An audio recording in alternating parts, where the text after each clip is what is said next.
Bom, pessoal, após terminada a nossa conversa sobre o protocolo IP, né, camada de Internet Work, no modelo OSI, ou no modelo TCP/IP, ou camada de rede no modelo OSI, a gente vai subir um pouquinho a nossa conversa para a camada de transporte, tá? Na camada de transporte do modelo TCP/IP, nós temos basicamente dois protocolos que fazem o transporte de datagramas IP, né? Na verdade, quando você está falando em camada de transporte, você já chama esses grupos de dados de segmentos. E o primeiro deles que a gente vai conversar é o UDP, o User Datagram Protocol. Ele é um protocolo considerado, né, nas palavras aí dos estudiosos americanos, como um protocolo bare bone, que a gente pode traduzir para o bom português como pé durão. Né? Protocolo simples, né, porém muito rápido. Quais são as características básicas dele? Primeiro de tudo, o protocolo UDP não é orientado à conexão. Então, no protocolo UDP, você tem tratamento isolado de cada segmento ou datagrama.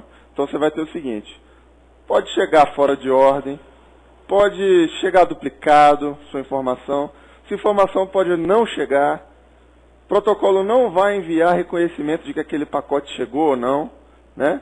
E, por causa disso, esse serviço é considerado como um serviço de melhor esforço. Então, ele, né? Além disso, não há handshake entre as máquinas, isso é, você não tem uma conexão prévia estabelecida entre cada nó da rede antes de você começar a trafegar os dados pelo UDP. Tá? Professor Rodrigo, mas se o IP, que é o protocolo da camada anterior, já funcionava assim, ele já me provia endereçamento, mas ele também não é orientado à conexão. O que faz o UDP interessante? Qual é a diferença dele? Olha só, você tem aí a utilização de portas para distinção entre múltiplas aplicações. Considere o seguinte: quando você está navegando na internet em casa, você normalmente tem vários aplicativos abertos, certo? Você pode ter lá o seu browser de internet com várias páginas abertas, você está lá batendo papo no MSN com a namorada, você está fazendo transferência de arquivo, por exemplo, tá? Você está comunicando, assistindo um vídeo. Então, todos esses aplicativos podem, eventualmente, utilizar o mesmo protocolo. E como é que você vai saber, como é que a aplicação vai saber para qual informação vai chegar para qual aplicativo? Então, aí entra o conceito de portas, né? A porta vai fazer um endereçamento dentro do endereço. Isso é, dentro daquele nó da rede, a porta vai identificar qual é a aplicação que está esperando ou que está recebendo aquela informação. Continuando um pouquinho sobre o UDP, a gente vai falar, aí um ato falho do professor Rodrigo, puxar a orelha dele. Quando a gente fala em camada de transporte, não é datagrama, segmento, lembre-se disso, tá? Então, onde você está lendo datagrama no slide aí, entenda segmento. O que você vai ter? Você tem um segmento bastante simples aí, o cabeçalho do UDP, né? Você tem as portas de origem e destino lá em cima, você tem o tamanho do datagrama, né? Ele vai te informar qual é o tamanho da mensagem completa, o checksum, que é a verificação de entrega, que é opcional, né? Não necessariamente ele vai conter essa informação, e os dados de aplicativos, né? Os dados propriamente ditos. Aqui tem um detalhe interessante. O checksum, quando ele é calculado, o UDP utiliza uma técnica que ficou conhecida como pseudo-cabeçalho. Por quê? O que acontece? Quando do cálculo desse checksum, além dos dados do cabeçalho do próprio UDP, o UDP vai pegar dados do cabeçalho IP. Por quê? Você está vendo aí que no UDP você não tem a indicação do destinatário IP? Você está vendo aí só as portas? Então, como é que você ia saber se aquele datagrama, ou, na verdade, se aquele segmento estava sendo entregue para o endereço correto. Então, por isso, o cálculo de checksum vai verificar também os campos do cabeçalho IP. Ah, professor Rodrigo, mas isso não contraria tudo que você falou para a gente sobre divisão em camadas e fronteiras bem definidas entre as camadas? Contraria. Mas o UDP e IP foram designados para trabalhar juntos. Então, por isso, dessa simbiose, digamos assim, tá? Mais alguns detalhes sobre o UDP. Vantagens dele. Já que ele não me proporciona controle de erro, não me proporciona controle de fluxo, não garante entrega de nada, por que eu uso o UDP? Primeiro de tudo, ele é muito mais rápido. Por quê? Não perde tempo fazendo conexão prévia. Tá certo? Ele é simples também. Então você não vai saber estado de conexão em momento algum, nem na origem nem no destino. Não sabe se ainda vai receber mais dados, você não espera por nada, não tem finalização de conexão, nada disso. Além disso, comparando com o TCP, que a gente vai ver daqui a pouco, o cabeçalho do UDP é bem menor. Tá? Ele tem apenas 8 bytes de cabeçalho. Então, para cada conjunto de dados que você tem que trafegar, você tem menos informação de cabeçalho. Um outro detalhe, como não há controle de congestionamento, também você tem que se preocupar e vai ter um protocolo mais rápido. Mas, professor, quais são as aplicações que eu uso bastante isso aí? Tá? As aplicações mais comuns que você encontra, serviço de Domain Name Server, né, que é a resolução de nomes para endereços IP. DNS a gente vai estudar nas próximas aulas. Ele é basicamente o seguinte: quando você digita lá no seu navegador www.catedranet.com.br, esse nome tem que ser resolvido em um endereço IP da rede. E o DNS faz exatamente isso. Tá? Outra aplicação bastante comum, streaming de multimídia. Né? Aqueles vídeos que você assiste, muitas vezes são transmitidos por UDP. Por quê? Simples. Se você perder um pedacinho pequenininho da informação, não vai comprometer a sua visualização do vídeo. Né? Você vai ter uma pequena falha no áudio, alguma coisa assim. Mas nada que comprometa. Outro detalhe. Quando você usa o UDP, você tem menos overhead. Então, você economiza tráfego de dados para o servidor que está te transmitindo o vídeo. Então, isso acaba sendo utilizado em vários casos. Tá? Saindo um pouquinho aqui do UDP, a gente vai falar do outro protocolo que compõe, né, a camada de transporte do modelo TCP/IP, que é o protocolo TCP, que é o mais utilizado. Por que ele é o mais utilizado? Porque ele é orientado à conexão. Ele vai te garantir tudo que o UDP não garante. Você tem confiabilidade na entrega, você sabe que o pacote vai chegar. Se ele chegar fora de ordem, esse pacote vai ser reordenado. Você vai ter controle de fluxo, você vai ter controle de congestionamento, né? É um protocolo muito mais confiável do que o UDP. Então, ele é bem mais comum. Por que ele é bem mais comum? Pensa só, você está desenvolvendo uma aplicação. Quando você desenvolve uma aplicação, se o seu protocolo de transporte já se preocupa com isso tudo aqui, você provavelmente não vai ter que se preocupar, certo? Então, ele resolve isso tudo para você. Quando você tem uma conexão via um tráfego de dados via TCP, você tem obrigatoriamente estabelecimento de conexão antes do início propriamente dito do tráfego dos dados. Então, antes dele começar a transmitir, ele vai comunicar com o outro nó vai responder e eles vão finalmente começar a trafegar os dados. Esse processo de conexão é conhecido no popular como Three-Way Handshake, que seria o aperto de mão em 3 etapas.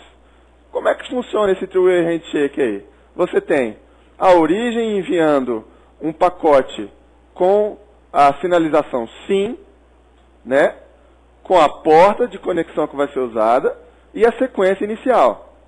O recebedor reconhece com um EC e manda o SYN dele, para sincronizar também, mesma coisa, mesma informação, porta e sequência inicial.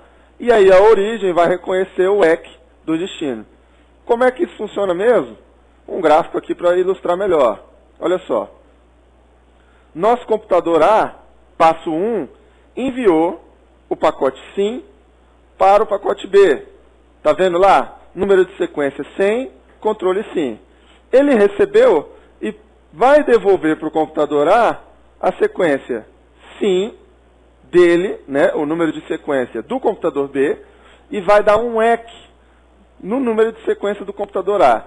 Como é que funciona o EC basicamente? O EC, você está vendo aí que ele está mandando 101.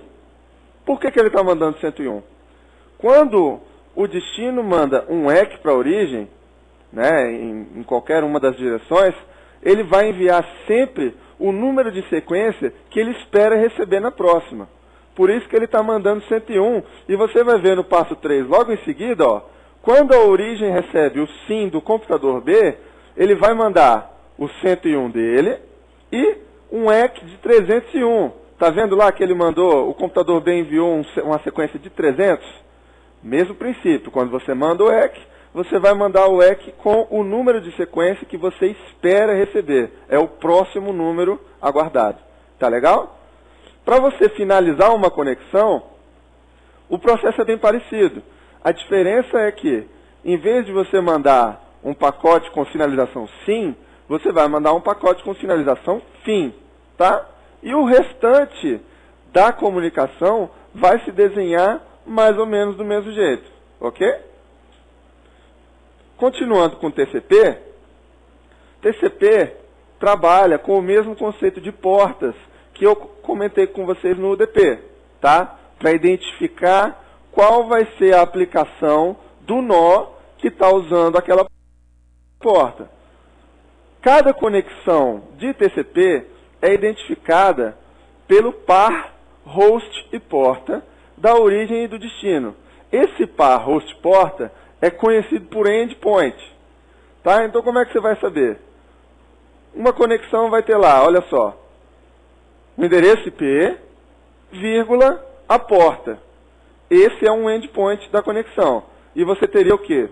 Um outro endpoint na conexão, com um outro endereço IP da rede e a porta que está sendo utilizada lá.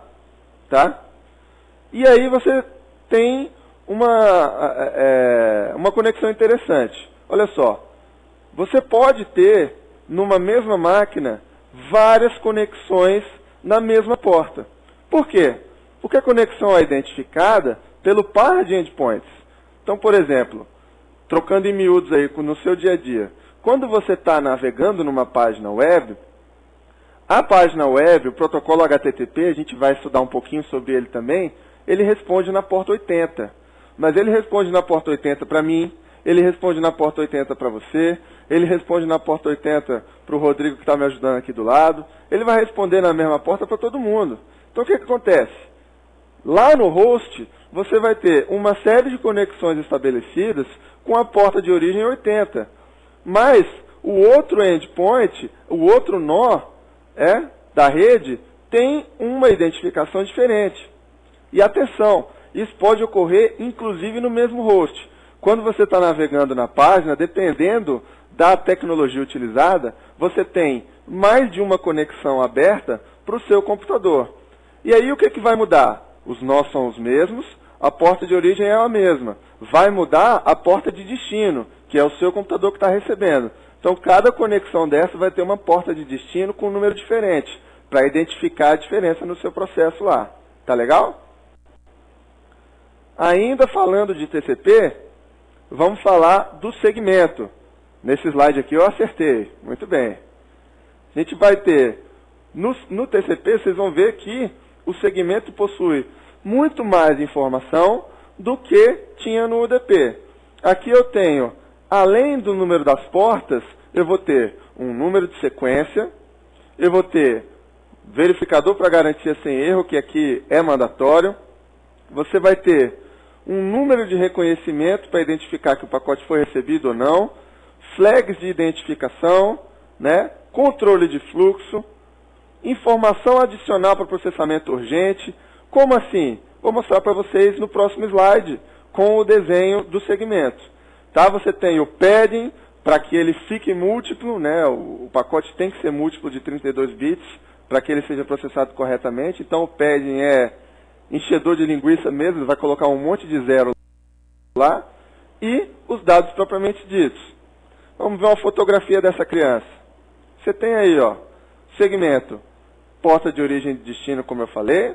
Você tem, lembra, que quando você, no three-way handshake, o recebedor está mandando um número de sequência e um número de EC da origem. Você está vendo aí, ó, número de sequência e acknowledgement number. Certinho? Lembrando que o EC é o número que o recebedor aguarda receber no próximo pacote. É sempre o número de sequência mais 1. Ok? Você tem aqui do lado do reservado para offset aqueles flags que eu comentei, né? Você tem o window, que é o controle de fluxo. A gente vai conversar um pouquinho mais sobre o controle de fluxo do TCP nos próximos slides. Você tem o checksum, né, que é o verificador para ver se não houve nenhuma corrupção de dados, nem nada. E o ponteiro de urgente. Quando é que um datagrama, quando é que um segmento, no caso de TCP, pode ser considerado urgente? Pensa só, você está transferindo um arquivo, né? E o arquivo tem N bytes que vai ser dividido em N segmentos, tá certo? Digamos que você queira cancelar essa conexão. Quando você quer cancelar a conexão, o seu recebedor não pode ir lá ficar esperando que você continue recebendo os dados até que resolva cancelar, não é isso? Quando você manda, por exemplo, uma solicitação de cancelamento, ele vai enviar um segmento com o flag de urgente para você, dizendo o seguinte: ei, para a conexão aí, não recebe mais nada não. E aí você corta a conexão, tá? E logo embaixo você tem as opções e a nossa injeção de linguiça, famoso padding. Tá? Continuando sobre o TCP, falar um pouquinho do controle de fluxo. Como é que funciona o controle de fluxo? Ele trabalha com o conceito de janelamento. Isso é, ele recebe uma quantidade de segmentos X dentro de um buffer de recepção lá. Você diz o seguinte: olha, você vai poder receber até X segmentos sem mandar um EC. Lembra que o EC é quando você diz para a origem que você recebeu aquele dado. Então é o seguinte, a origem vai mandando dados em fluxo corrente para você, e você, em vez de ter que dar um EC para cada um deles, você vai dar um EC só no último que você recebeu. Então o que vai acontecer? Você vai receber de 1 ao 10, aí você vai informar para a origem, EC 11. A origem vai receber que do 1 ao 10, a origem vai perceber que do 1 ao 10 você já recebeu tudo. E aí ele continua mandando para você, tá? O controle de fluxo também vai reordenar pacotes que eventualmente cheguem fora de ordem, tá? E, além disso, a gente vai falar um pouquinho mais também dos segmentos, tá? Você pode ter o tamanho máximo de segmento variável e encontrar o tamanho máximo de um segmento pode ser complicado. Por quê? Um tamanho muito pequeno te tira um pouco de performance. Um tamanho muito grande pode te atrapalhar dependendo da condição de rede que você tem. Se você tem uma rede que trabalha com fluxos de dados, com largura de banda, né, possibilidade de transferir dados pequena, e você tem pacotes muito grandes, imagina quando você tem que retransmitir essa informação. Essa informação vai demorar mais para chegar e vai demorar mais para ser retransmitida. Então você encontrar um balanço aí do tamanho do segmento é um pouco complicado. O EC eu já falei para vocês. Ele indica sempre o próximo número que o destinatário espera. E você tem timeout e retransmissão. Como é que é o valor do timeout de retransmissão? Timeout é calculado, pessoal, com base na conexão. Por quê? Como o TCP é uma rede, né, a internet, na verdade, é uma rede muito dispersa, quando eu estou, por exemplo, navegando em sites no Brasil, o meu tempo para conectar os sites no Brasil e a resposta é muito pequenininho. Imagina que você esteja acessando um site na China, por exemplo. O pacote viaja por muitas redes até chegar lá. Então ele demora mais tempo para chegar lá. Esse número de timeout, então, é calculado com base naquela conexão que está ativa. Ele pega um round trip sample, que é um exemplo, né, de um pacote que viajou e voltou, e usa aquele sample para ter uma ideia do tempo médio que o pacote demora para viajar. E aí ele regula o timeout. Tá? Continuando sobre TCP, só para ilustrar aquela questão do EC que eu falei para vocês. Está vendo que com o controle de fluxo aqui, ele enviou de 1 a 1000 e ele mandou para você o EC 1001, ele está esperando o próximo. A origem recebeu 1001, vai mandar de 1001 a 2000, e ele manda o EC de 2001, e assim sucessivamente. Ele manda sempre esperando o próximo pacote válido. Só para terminar o bloquinho, a gente fala sobre controle de congestionamento, né? Como é que funciona o controle de congestionamento do TCP? Você tem dois princípios interessantes aí, que é o decrease multiplicativo e o slow start. Então o que acontece? Quando é detectado um congestionamento no link, a congestion window diminui exponencialmente. Isso é, você diminui a quantidade de fluxo de dados que você manda de uma vez, para quê? Para que você dê um tempo para aquele link dar uma respirada. E aí é o seguinte, quando aconteceu algum problema de congestion, ele volta a mandar a velocidade para você, só que ele volta devagarinho. Então é o chamado slow start. O que ele vai acontecendo? A cada EC, ele vai aumentando o valor da congestion window para você, né, voltar ao padrão que estava original. Então, na verdade, é o seguinte, você cai muito rápido quando acontece algum problema e você aumenta devagarinho. E você tem dois tipos também de tratamentos pelos roteadores. O tail drop, que vai acontecer o seguinte, o roteador vai descartar aquele pacote, descartar aquele datagrama, se a memória dele já estiver cheia, né? Ou ele vai fazer um random early discard, que é o seguinte, ele vai aceitar ou rejeitar o datagrama com base na fila que ele tem de espera lá. Tá vendo? Então, por exemplo, você tem dois limites, um mínimo e um máximo. Se você tiver abaixo do mínimo, ele aceita o datagrama. Se você tiver acima do máximo, ele rejeita o datagrama. E se ele estiver no meio, ele aleatoriamente vai descartar um datagrama. Para quê? Para não chegar nessa condição de congestionamento. Ele vai descartando, né, conscientemente, para que você não chegue nessa situação ruim. Próximo bloco, exercícios para a gente fazer a fixação.